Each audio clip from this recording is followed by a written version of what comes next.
Before we begin, thank you very much to a 17-pack of K-Juice Zero for supporting me over on Kofi. Thank you very much. I don't know what's throwing me more, the fact that I don't know what K-Juice Zero is, or the fact that it's sold in a 17-pack. But regardless, thank you very much for the contribution. I've got one more of those left, so we will see. You guys get goofy when you get ideas like this. You guys get goofy on me. But I do thank you for the Kofi support. Thank you very much. Okay. We need to do the news roundup. It is Monday. It's time to talk about everything that happened in the week of Transformers, and this one immediately is going to excite a lot of people. We found out that the PulseCon exclusive this year is going to be Commander Class Armada Nemesis Prime and Vorpal Saber. Now, since it's Commander Class, that means it's not only going to be the cab section of Armada Optimus, it's going to be the whole trailer. So, yeah, we're going to get a full Nemesis Prime from the Armada design, which they didn't do back in the day. So this is going to be fantastic to finally get officially. Now, the fun part about this, not only are we getting a Nemesis Prime from Armada, we are also getting the Vorpal Saber, and here's the fun part is, it is going to be 3 mini-cons. It's the Star Saber in a color scheme for Nemesis. I don't know if that means it's literally the Dark Saber from Armada, or if it's something to match Nemesis a little bit better. I honestly not sure what the Vorpal Saber is, but it is going to be the Air Defense Minicons, and how they get released on their own in their original colors, no one knows yet. But it's not a non-transforming accessory. This is actually pretty cool. Like, I wish they would do more Minicons for all the Armada toys they've been doing, but to throw in just the air defense minicons out of nowhere is completely unexpected. I would expect 1 or 2 minicons here or there, which is what we've been getting. But to throw in a combining set, that's very different. That is not what I expected. Really, really happy to see it. Now, Hasbro Redeco guy, if you're listening, if any of your friends are listening, I'm just gonna put this out there. Do your research. Don't just slap normal Nemesis colors onto it. Nemesis Prime has a particular quirk to his color scheme. If I see gray on this toy instead of the bone color, instead of that like light beige color, I'm going to be miffed. Okay? Also, it's not black. It's very dark blue, like it is here on the screen. Get this stuff right. Armada Nemesis is a different beast. Treat it correctly. Don't just slap the normal color scheme on it, or it's going to be very, very upsetting. See, with the standard release, with the Velocitron release on that Laser Prime, I would anticipate them eventually doing. I wouldn't be surprised if they do that one correctly at some point. But this is a Commander. It's a convention exclusive. They're not going to do this one again, so it's got to get done right the first time. My hope is that the fan outrage over the last Nemesis actually show them, oh, hey, we might need to actually pay more attention and not screw that up again. But we shall see. Shouldn't be long before we find out exactly what this one's going to look like, since it's going to be a PulseCon thing. So we will see. Moving on from there, speaking of Hasbro Pulse, there is going to be a fan stream tomorrow, which doesn't do anyone any good if you didn't watch this the day it went live. But 11 a.m. Eastern Time, they're going to do one that's specifically, I believe this is the one that's based solely on Studio Series.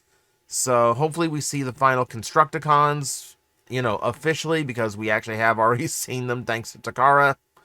I would expect an official release, I wanted to say an official reveal for Megatron, Though that's probably not the case, because I feel like that's that's like a San Diego Comic-Con thing. We know, but it's already out there. It's already all over the place. We're about to talk about it in this news roundup. It's probably in the thumbnail. So who knows? Who knows? There's plenty of stuff coming out, so it's good to see some of what's been getting leaked lately. I'm kind of excited to see it. So we'll do what we always do. I'll bring you the full opinion and roundup of the entire thing tomorrow after it goes live. Rumor time, rumor time. We apparently have a few rumors for the upcoming Missing Link figures, which includes Ironhide, Ratchet, and our first Decepticon. Now, we have no idea which Decepticon it is, just that it's notable that, we are getting, they at least have one in the works. My bet would be on a Starscream or a Megatron.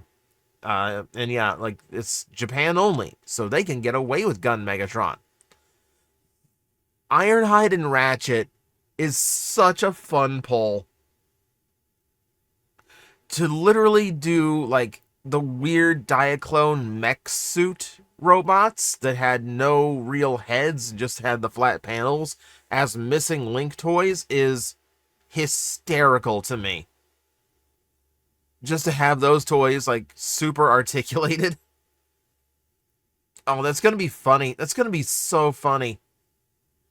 I can't wait for that. I cannot wait to see what they do with that. Now I'm imagining that they would probably do something to make them look a little bit more like the other G1 toys. I would imagine optional parts to give them, like, more standard heads, or, like, put their shoulders in a more correct position. But the fact that they're even doing this, I think, is, like, the most interesting thing they could do with Missing Link, because it's such a weird toy. And it goes completely against all the cartoon accurate that everything else is doing. And that's what makes me love it. So we will see. I'm excited to see it, if it's true. It's right along with the rumors that we're getting Grimlock and Ultra Magnus too. Yeah, we got some interesting ones down the line. We have a little bit more from the Style Gen Optimus Prime that is coming out in Japan for MPG. Including some design sketches, just to see how detailed this thing is and how much goes into actually creating it. So these specs here do confirm quite a few things. So, for instance, a lot of the elements of this toy is pulled from various other Optimus Primes. You see that back panel behind the vehicle mode, taken straight from the movie Optimus. We know he has the swords from movie Optimus as well. Yep, trailer compatible, which is good to see.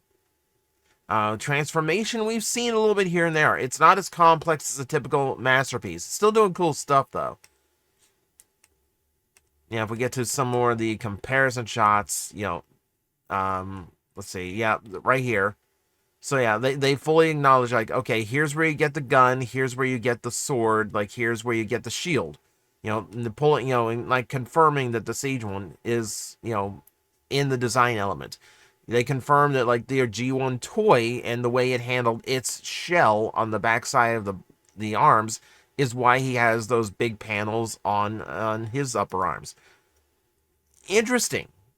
So yeah, like, I didn't even think about those being something from the toy, like the original G1 toy, but it's actually really cool that it's this amalgamation of all things Optimus Prime, and I've compared this to, like, I've compared this, like, if we have a masterpiece that is, like, the perfect version of the toy, the OG toy, which is the MP10, and the perfect version of the cartoon Optimus Prime, the MP44, then this one is the perfect modern toy Optimus, and that feels like what it is. So it's kind of like an all things Optimus, and the interview does confirm that there are other Style Gen toys that are going to be coming, and they are going to hold the same design idea, that they are going to be more on every element, like unlimited versions of these characters that can pull from literally any element from any pre-existing version. Which, okay, that is kind of cool. I don't really think I want to drop money for another Masterpiece Prime, considering how many we've already done that with. But I do think this thing is proving that it deserves at least a place in the echelon. Like it's starting to really show why it exists separately from everything else. Moving on. Yes, they're still blue. Despite the Takara photos, despite their production photos, the legs on this Megatron are still blue. But we have a really good in-hand gallery of our Studio Series 86 Megatron, still looking fantastic despite the blue legs. Articulation design looks really, really, really good. Yeah, see, in these shots with the brighter colors, like that blue is coming through so much stronger that now it's like off-putting to me. Like the photos we saw before, I'm like, you know, okay, it's not quite the right color, but I can still get behind it. This still looks good. Nope. No, it's just straight up blue boots. It's straight up blue boots.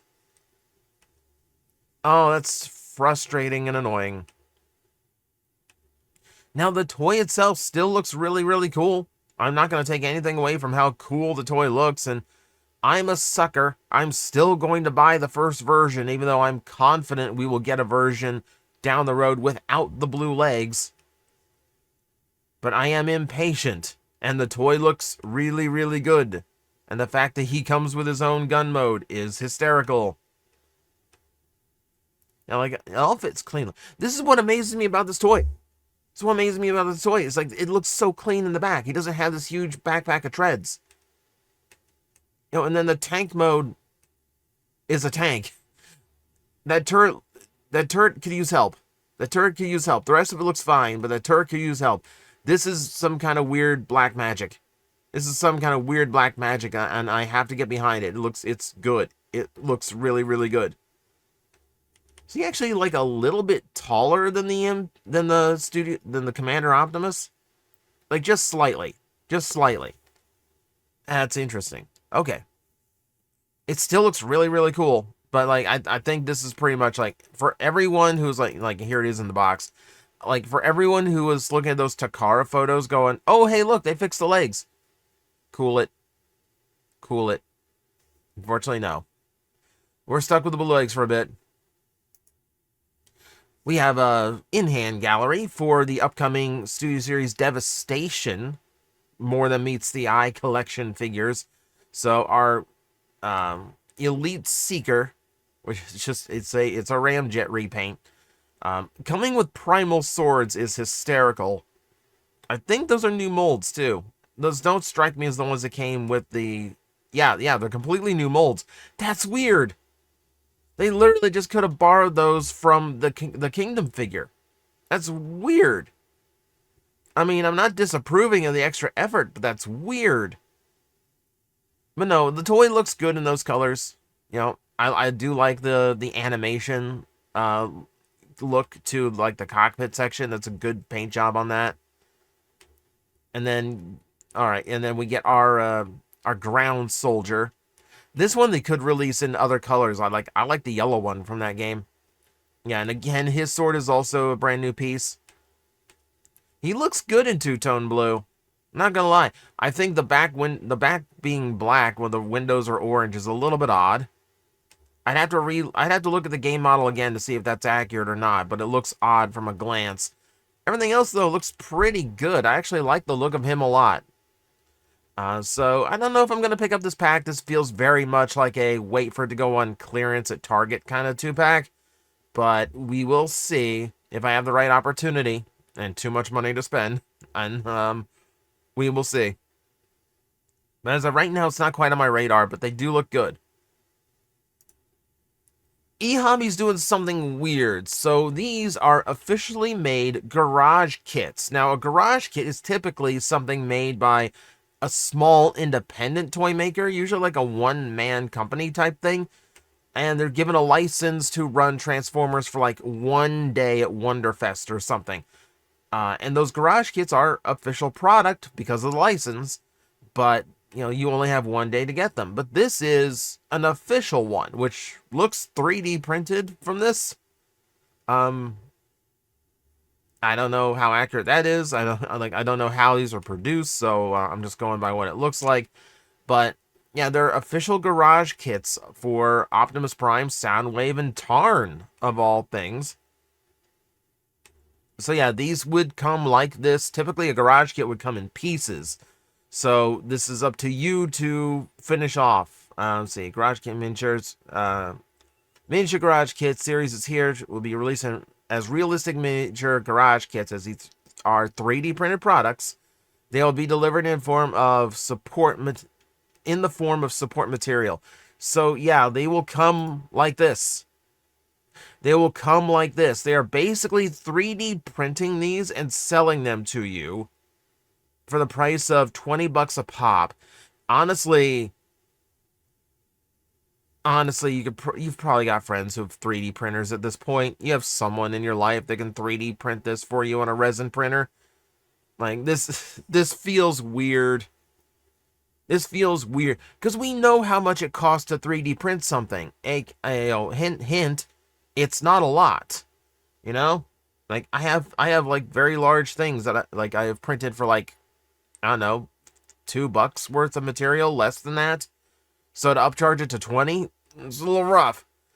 So I don't know what they're getting at here. This feels half-baked, but we will see.